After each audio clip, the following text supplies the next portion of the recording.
নগাঁৱত মুখ্যমন্ত্ৰীৰ মন্তব্য ২৭,০০০ মহিলাক মহিলা উদ্যমিতা আঁচনিৰ চেক প্ৰদান। এইবাৰ অসম বিধানসভাত লাভ জেহাদ, বহুবিবাহ, সত্ৰ সংৰক্ষণ আদিকে ধৰি বহু ঐতিহাসিক বিল উত্থাপন কৰা হ'ব। জুবিন গাৰ্গৰ মৃত্যুক লৈ এচাম লোকে ৰাজনৈতিক হাতিয়াৰলৈ ৰূপান্তৰ কৰাৰ প্ৰচেষ্টাত লিপ্ত হৈছে। জুবিনৰ নকল অনুৰাগী বহুত ওলাইছে। সেইবাবে আমি বিজেপিয়ে জুবিনৰ প্ৰকৃত অনুৰাগীসকলক লৈ সুন্দৰ আৰু সোণোৱালী অসম নিৰ্মাণ কৰাৰ বাবে আজিৰ পৰা পদক্ষেপ হাতত লৈছে। ৰাজেন গোহাঁই ডাঙৰীয়াৰ সুন্দৰ ৰাজনৈতিক জীৱনৰ কামনা কৰিছোঁ। মই অসমৰ ৰাইজৰ আশীৰ্বাদ পুষ্ট আৰু কংগ্ৰেছৰ আশীৰ্বাদৰ আমাৰ প্ৰয়োজন নাই।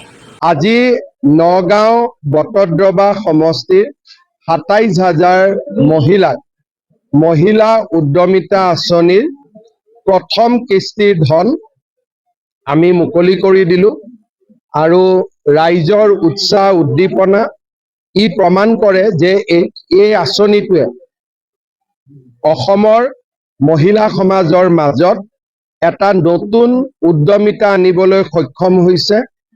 যিবিলাক সমষ্টিত আমি ইতিমধ্যে এই ধন বিতৰণ কৰিছোঁ, প্ৰত্যেকটো সমষ্টিতে ধনৰ উপযুক্ত ব্যৱহাৰ হোৱাৰো খবৰ আমালৈ আহিছে। মই ভাবোঁ যে এই আঁচনিটোৱে অসমৰ মহিলাসকলৰ মাজত আত্মনিৰ্ভৰশীলতাৰ এক নতুন আন্দোলন আৰম্ভ কৰিব।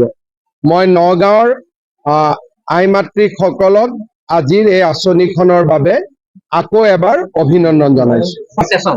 এইবাৰ আমাৰ অসম বিধানসভাত লাভ জেহাদৰ বিৰুদ্ধে, বহু বিবাহৰ বিৰুদ্ধে, সত্ৰৰ সংৰক্ষণ, বহুবিলাক খুব ঐতিহাসিক আইন আমাৰ সদনলৈ আহিব আৰু আমি সদনত আলোচনাৰ জৰিয়তে চাহ বাগিচাৰ শ্ৰমিকক ভূমিৰ অধিকাৰ দিয়া বহুবিলাক এই বিধানসভাত ঐতিহাসিক বিল আহিব আৰু মই ভাবোঁ যে লাহে লাহে কেবিনেটত যেতিয়া এপ্ৰুভ হৈ গৈ থাকিব আমি আপোনালোকক জনাব পাৰিম।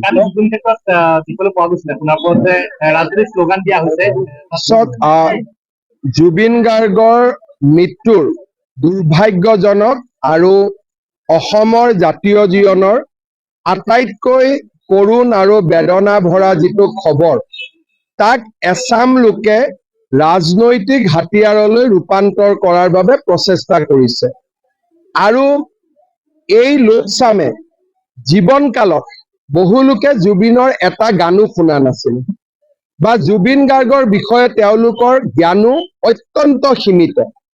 মৃত্যুৰ পিছত তেওঁলোকে জুবিনৰ গোটেই আদৰ্শটোকে অন্য এটা প্ৰেক্ষাপটত প্ৰতিষ্ঠা কৰি ৰাজনীতি কৰিব বিচাৰে, কিন্তু মই ভাবোঁ যে ভূপেন হাজৰিকাৰ মৃত্যুৰ পিছতো ৰাজনীতি হোৱা নাছিল, জ্যোতিপ্ৰসাদ আগৰৱালা, বিষ্ণুপ্ৰসাদ ৰাভাৰ মৃত্যুৰ পিছতো ৰাজনীতি হোৱা নাছিল আৰু জুবিন গাৰ্গৰ মৃত্যুৰ পিছতো ৰাজনীতি নহয়, কাৰণ জুবিন গাৰ্গক বিজেপি, এজিপি, কংগ্ৰেছ সকলোৱে ভাল পাইছিল আৰু ইয়াত ৰাজনীতিৰ কোনো অৱকাশ নাই।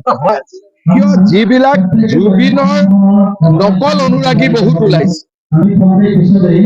যিসকলে জীৱন কালত জুবিনক অত্যন্ত কঠোৰ ভাষাৰে সমালোচনা কৰিছিল, তেওঁলোকে জুবিনৰ অনুৰাগীৰ এটা ভাও লৈ অসমখনক অশান্তি কৰাৰ পৰিৱেশ এটা ৰচনা কৰিছিল।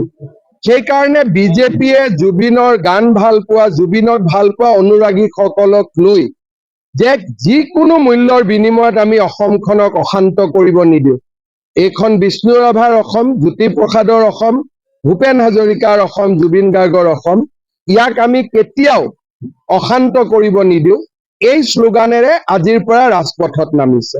আমাৰ উদ্দেশ্য হৈছে যে নকল অনুৰাগীসকলৰ বিৰুদ্ধে প্ৰকৃত অনুৰাগীসকলক সংগঠিত কৰা আৰু জুবিনৰ অসমখনক প্ৰাণৱন্ত জীৱন্ত কৰি ৰখা, যাতে জুবিনৰ অসমখন আন্দোলনেৰে তমসাময় হৈ নপৰে, ৰাজনীতিৰ ই এখন বধ্যভূমি হৈ নপৰে।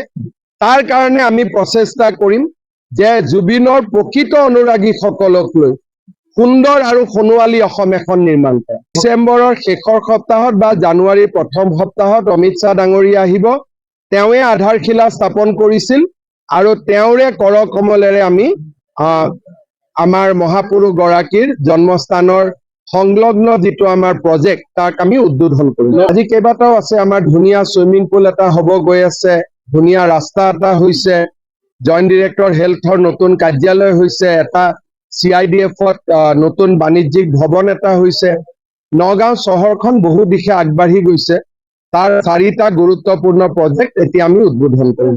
ৰাজেন গোহাঁই ডাঙৰীয়াৰ উত্তৰোত্তৰ উন্নতি, সুস্বাস্থ্য, সুন্দৰ ৰাজনৈতিক জীৱন মই কামনা কৰিছো। I think people of Assam is with me and their blessings are with me.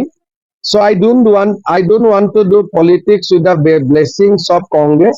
I want to do politics with the blessings of people of Assam, and I am quite confident that nothing will harm us.